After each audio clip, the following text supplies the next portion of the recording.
جنت میں سیدنا صدیق اکبر رضی اللہ تعالیٰ عنہ کا داخلہ اور سرداری۔ حضرت عبد خیر علیہ الرحمہ کہتے ہیں، میں نے حیدر کرار کرم اللہ وجہہ سے پوچھا، رسول اللہ صلی اللہ علیہ وسلم اور دیگر انبیاء اکرام علیہ السلام کے بعد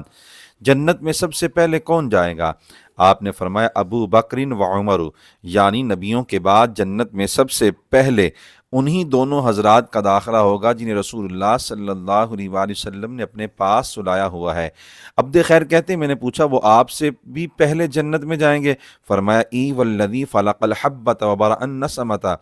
انہما لیأکلان من ثمارها ویتکیان علی فرشها، یعنی جی ہاں اس رب کی قسم جس نے بیج کو چیر کر درخت اگایا اور اپنی قدرت سے انسان کو صورت بخشی، بلا شبہ وہ مجھ سے پہلے جنت میں تشریف لے جائیں گے، اس کے پھلوں میں سے کھائیں گے اور اس کی عالی شان مسندوں پر آرام فرمائیں گے۔ سیدنا علی مرتضیٰ کرم اللہ وجہہ نے فرمایا، میں رسول اللہ صلی اللہ علیہ وآلہ وسلم کے ہمراہ تھا کہ صدیق اکبر اور فاروق اعظم رضی اللہ عنہما بارگاہ اقدس میں حاضر ہوئے۔ رسول اللہ صلی اللہ علیہ وآلہ وسلم نے فرمایا، ھذان سیدا کہول اہل الجنت من الاولین والآخرین الا النبیین والمرسلین یا علی لا تخبرہما،